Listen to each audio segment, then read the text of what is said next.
I have a saying that I always use with my staff in my business, and that is, we're not here to solve the science, we're here to solve the problem with science. So science is a very useful tool, and research is very important to create scientific products, but they need to be relevant to how they're going to be used in the clinic. And we've always worked with the clinics to create those products so that they are relevant to the clinic. And is that very different from, you said earlier you were a researcher and in university. Have you found the business world, the entrepreneurship world, different from how universities work? Very different, completely different, in fact. I think there's a lot of learnings that researchers can take from the business world, and the ability to kind of solve those problems in a way that is practical and, with the least amount of resource, but to the fullest extent.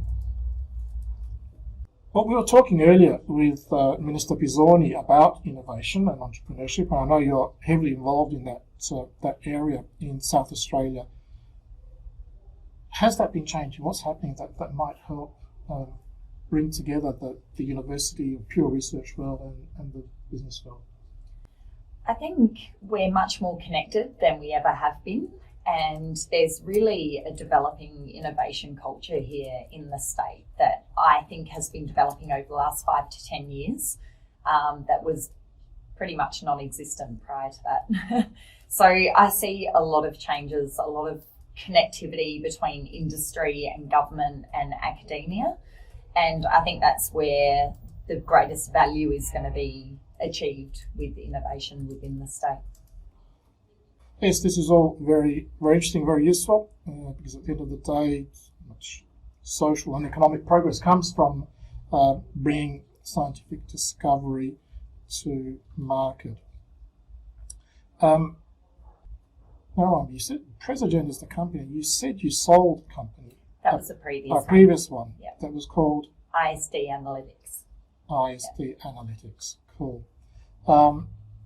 Okay, so how does that feel when because a lot of entrepreneurs, again in my experience, educating entrepreneurs, the business is their baby, they love it, often won't be willing to hear that someone else doesn't like it, don't understand it, the market won't accept it. How do you feel getting rid of letting the little baby fly the coop and start something else? It was the right time.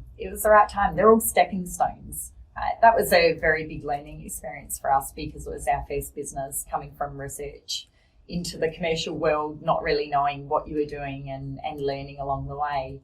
And then having someone value your business enough or a very large multinational company value your business enough to purchase it is a really great feeling.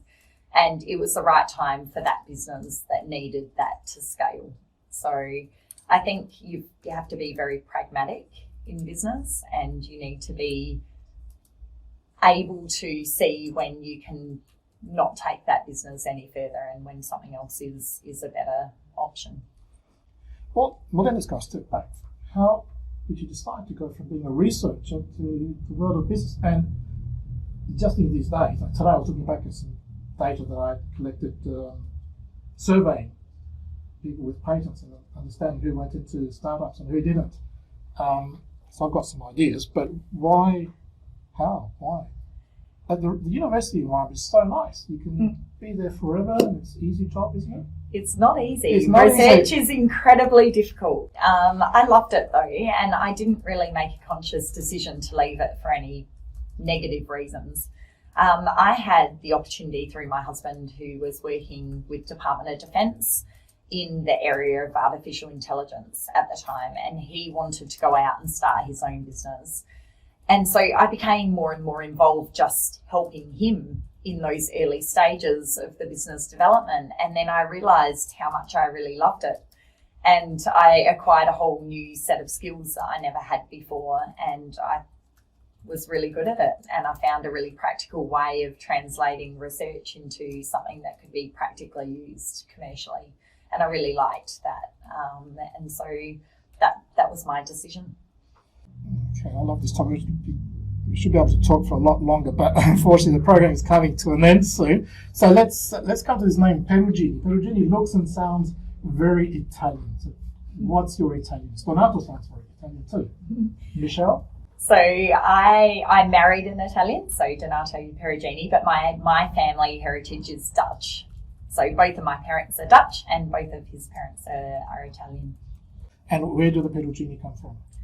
They come from, so his mum's from the Abruzzi region, Pisciferato, and his father is from near Benevento.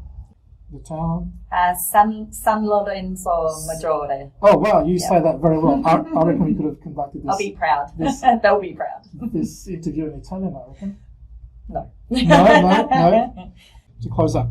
So, cool. You obviously are enjoying... Oh. Well, you pronounce that name. Well, have you visited Italy? I have. Any of these places? Where have you been? A number of times, actually. It's one of my favourite countries in the world. Been everywhere. So we did a little tour around Italy as part of our honeymoon, and then we went back actually with Don's parents. Oh wow, I don't even know how long ago, maybe a decade ago now, and travelled all the way from top to bottom. Yes, well, time is running out, so I will say thank you to Michelle for having come to speak to us on Radio Italia Uno Adelaide to give us a bit of her story.